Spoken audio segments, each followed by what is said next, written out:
Bon, je vois que finalement,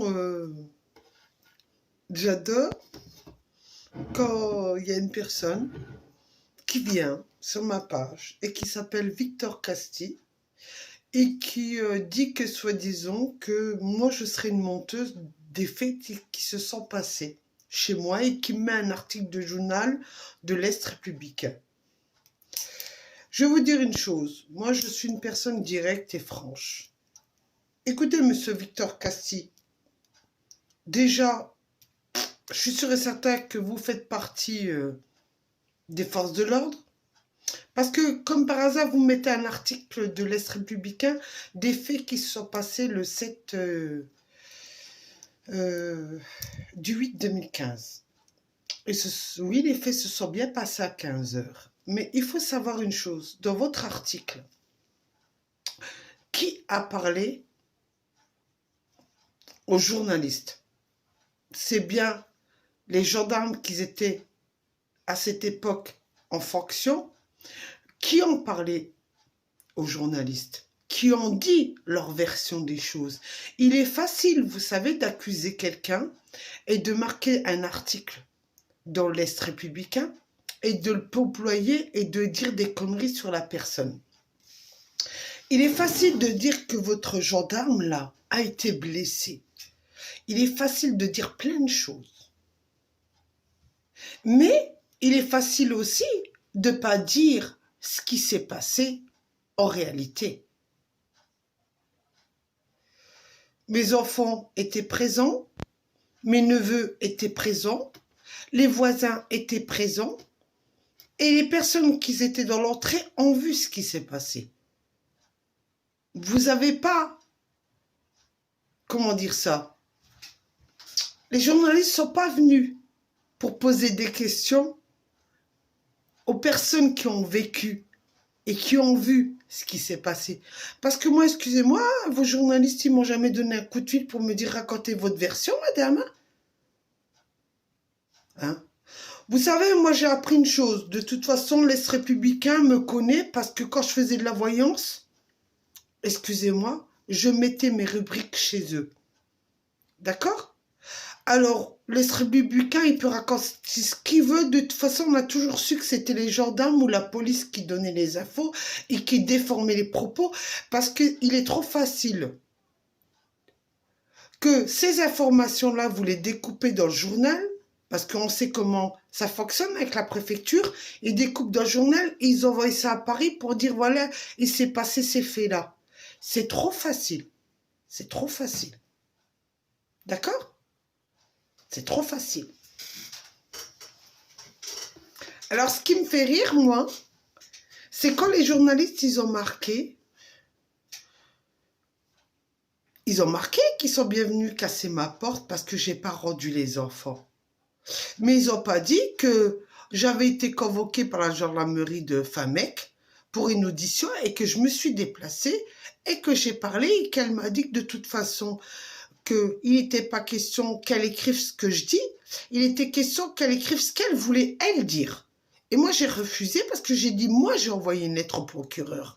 La lettre a été envoyée au procureur, le procureur l'a lu, il sait très bien ce que j'ai écrit, je n'ai pas le répété 2 fois. Sûrement pas devant des gendarmes qui défendent vos propos.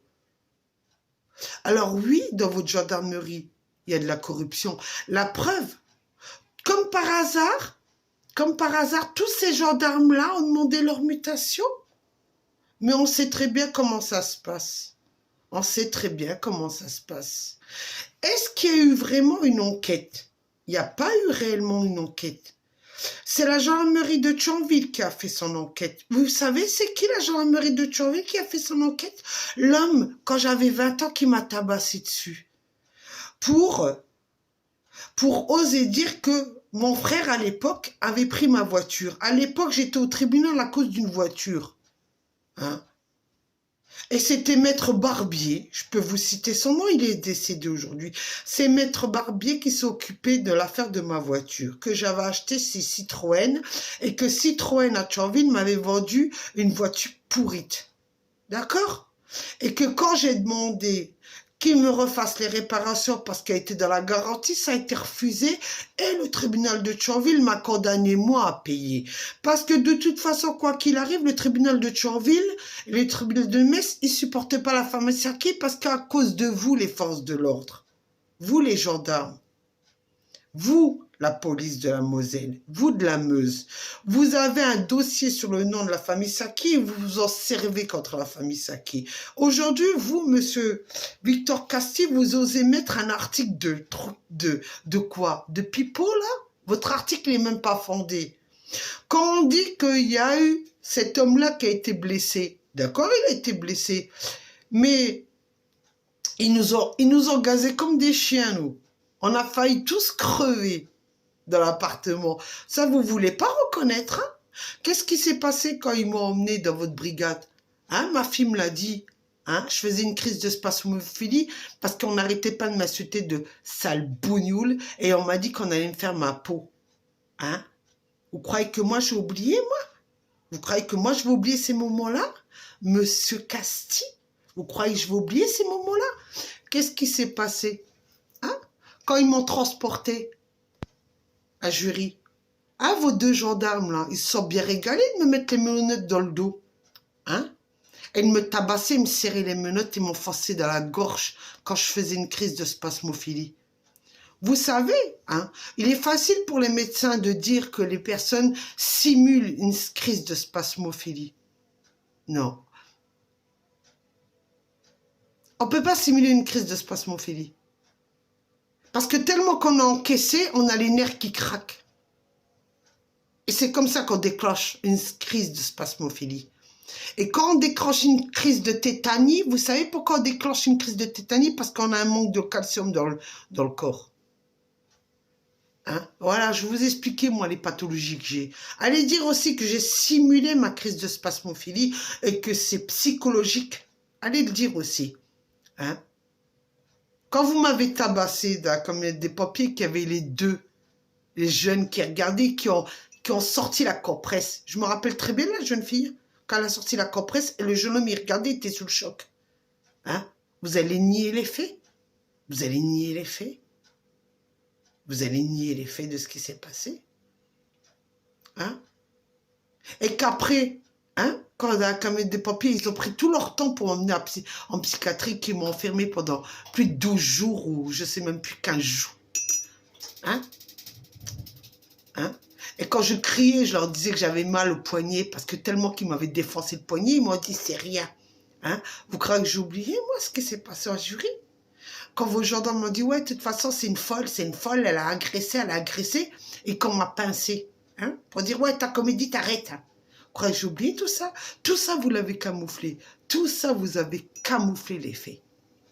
Et ensuite, quand je suis passée devant le juge, j'étais dopée. Vos gendarmes qui ont fait l'enquête, vous croyez que j'ai oublié quand il m'a dit, mais toi, tu t'appelles Saki, toi? Hein?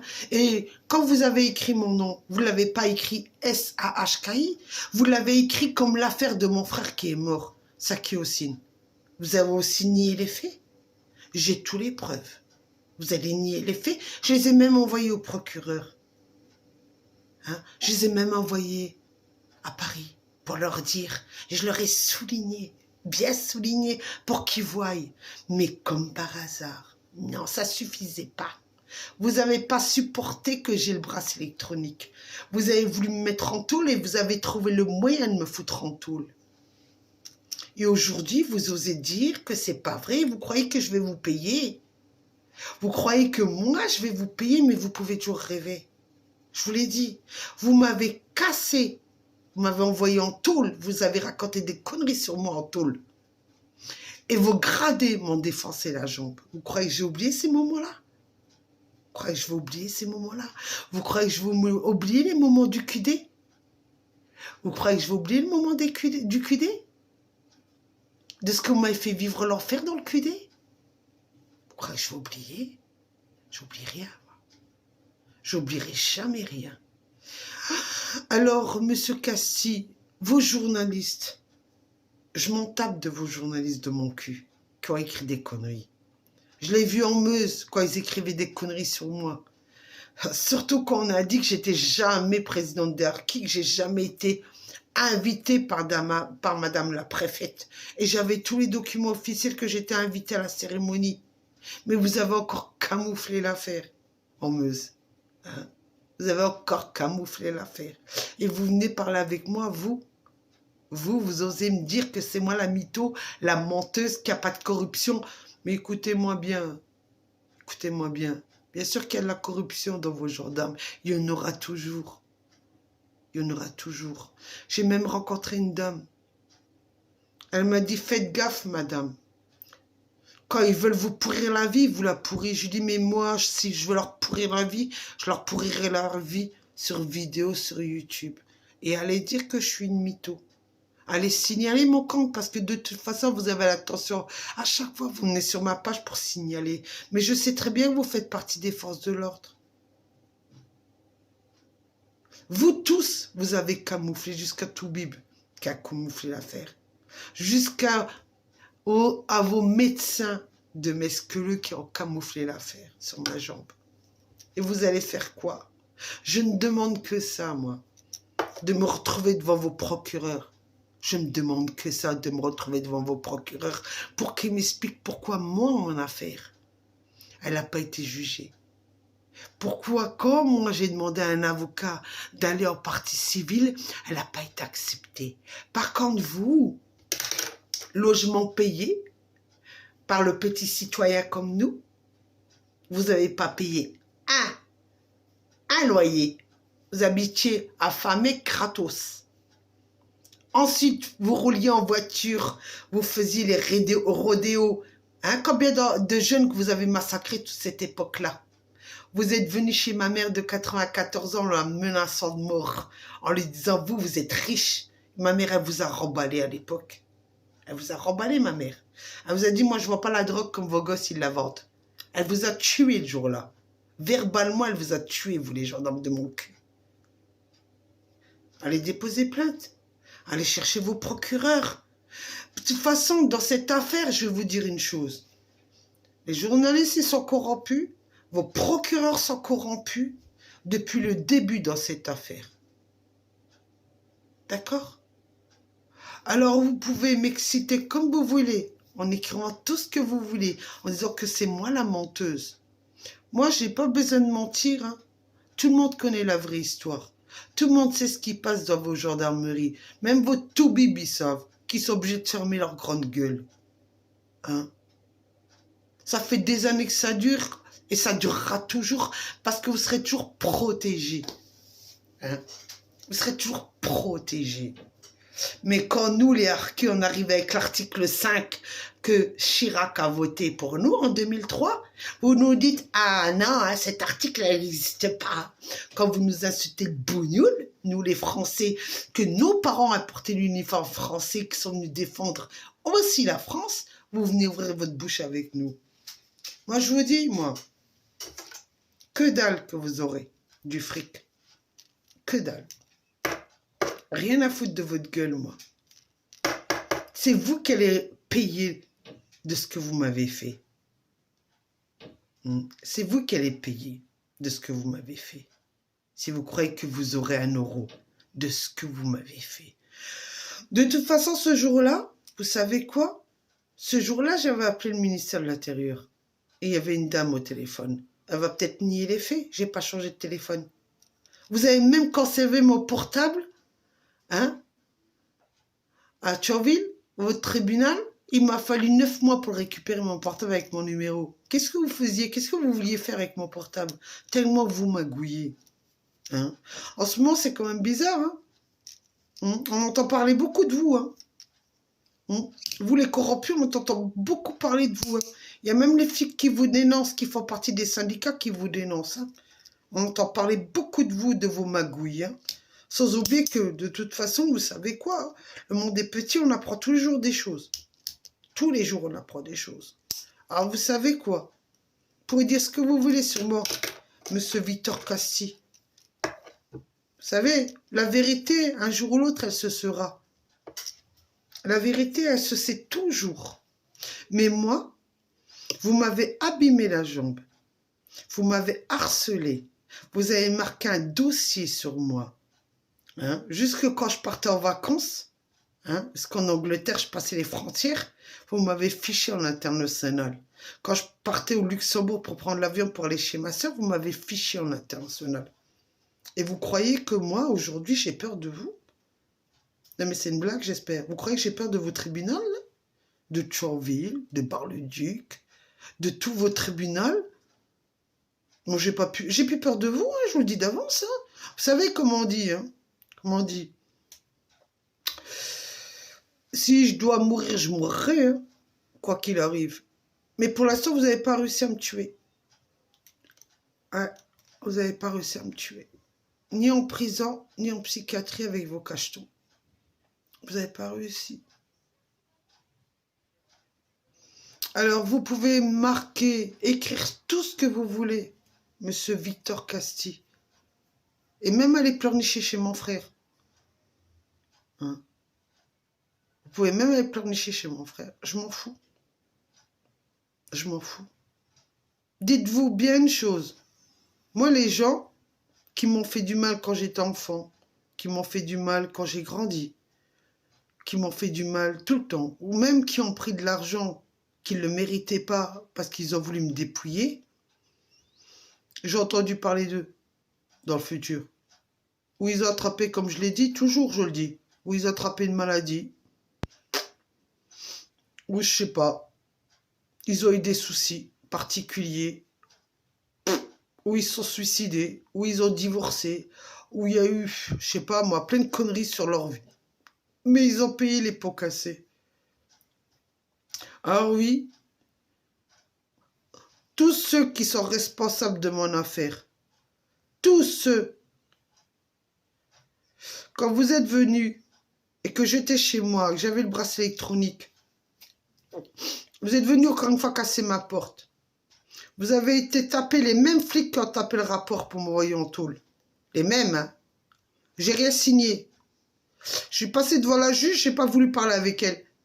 Elle m'a dit directement en prison, vous croyez que j'ai où fait? J'en avais rien à foutre. J'en ai rien à foutre qu'elle me foute en tôle. Que j'en ai à foutre qu'elle me foute en tôle. Elle avait déjà gâché ma vie. Vous croyez que ce jour-là, je me suis soucié de vivre ou de mourir? Vous ne savez rien sur moi, monsieur Casti. Vous ne savez rien sur moi. Vous, peut-être, vous avez peur de mourir. Mais moi, j'ai jamais eu peur de mourir. Parce que si on est sur Terre, c'est pour faire quelque chose. Et après, si on doit mourir parce que c'est notre karma, parce qu'on a fini de ce qu'on avait à faire sur Terre, on meurt. Je vous l'ai dit. Combien de fois qu'on a trafiqué ma voiture? Je suis jamais morte. Depuis que je suis jeune. J'ai eu un accident de voiture en 96. J'étais à un feu rouge. Maintenant, c'est un rond-point qu'ils ont fait. La nana, j'ai même pas compris d'où elle sortait. Elle m'a rentré de deux. J'étais esquintée. On m'a amené à l'hôpital, on m'a même pas fait d'examen. Le lendemain, j'étais bloquée comme je sais pas quoi. Le lendemain, j'étais à l'hôpital. Cervical pété. Ouais. 10 ans après, ou même maintenant, j'ai les séquelles. Je me suis fait opérer du pied. Personne n'est au courant que je me suis fait opérer du pied. Ehlers valgus. J'arrivais pas à marcher. Algodystrophie, parce que je fais de l'algodystrophie. Moi, je ne garde pas mon calcium dans le sang. Dans le... Personne ne s'est soucié. Ça a mis du temps, mais bon. C'est comme ça la vie. Aujourd'hui, de temps en temps, je boite. De temps en temps, ça va. De temps en temps, ça va pas. J'en ai rien à foutre. Vous croyez quoi? Que je vais courir chez le médecin pour dire j'ai des douleurs, soignez-moi. J'en ai bavé en prison avec ma jambe. C'était devenu... J'arrivais même pas à marcher, je rampais comme un chien. Hein? Quand vous me disiez d'aller, soi-disant, voir le toubib qui foutait rien. Hein? Et vous, aujourd'hui, vous parlez. Putain.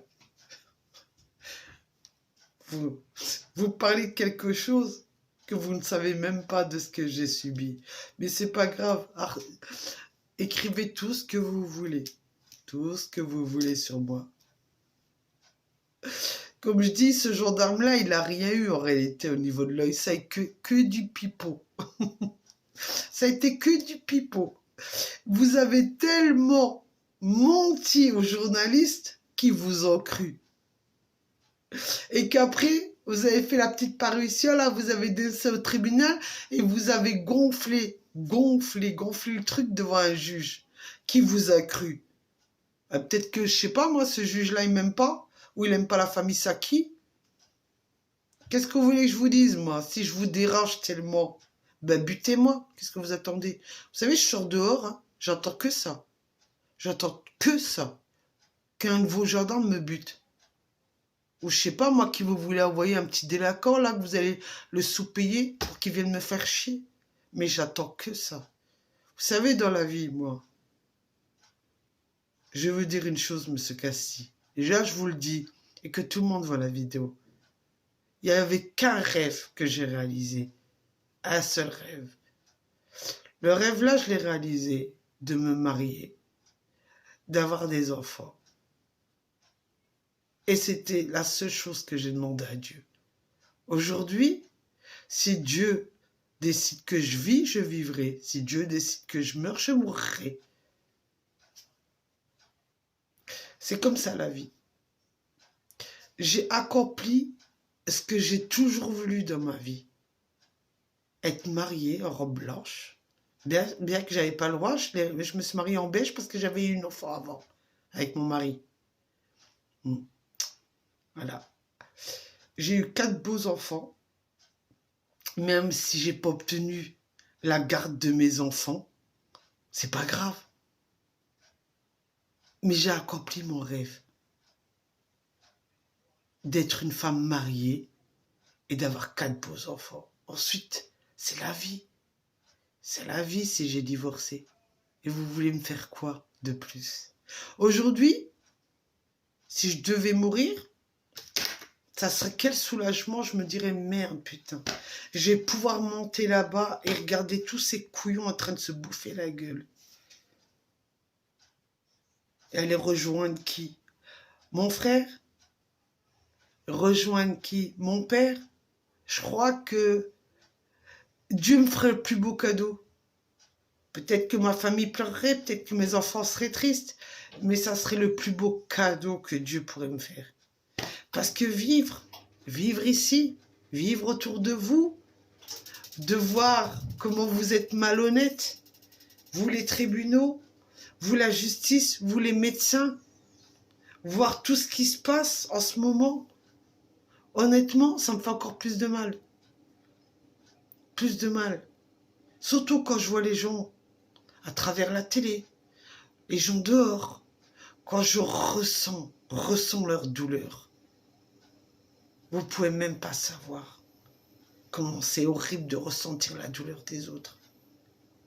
Alors vous savez quoi?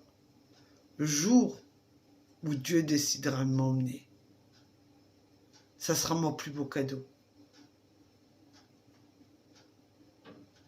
Et je peux vous assurer que quand je peux, je vais à la cathédrale de Metz, je mets une bougie et je lui demande d'exaucer mon rêve, de partir de ce monde pourri. Parce que moi, je ne suis pas comme vous et je ne serai jamais comme vous, une égoïste et une menteuse. Vous m'avez fait tellement encaisser de choses que vous savez quoi, mon plus beau bonheur, c'est de vous voir en train de vous bouffer entre vous. Voilà, mon plus beau bonheur, ça sera ça. Alors, vous pouvez dire que je suis taré. Non, je ne suis pas taré. Je suis lucide aujourd'hui. Je suis lucide. Vous voulez me faire quoi? M'enlever tout ce que j'ai? Vous l'avez fait. Vous les flics? Vous l'avez fait. Vous les tribunaux? Monsieur Castille, vous l'avez fait. Hein? Vous allez faire quoi de plus? Ah ben, enlevez-moi la vie. Ça sera un soulagement pour tout le monde, pour vous et pour tout le monde sur cette terre. Que je vous observe de là-bas. Parce que j'ai rien à foutre ici, moi. J'ai rien à foutre autour de vous. Je suis fatiguée de tout ça, moi.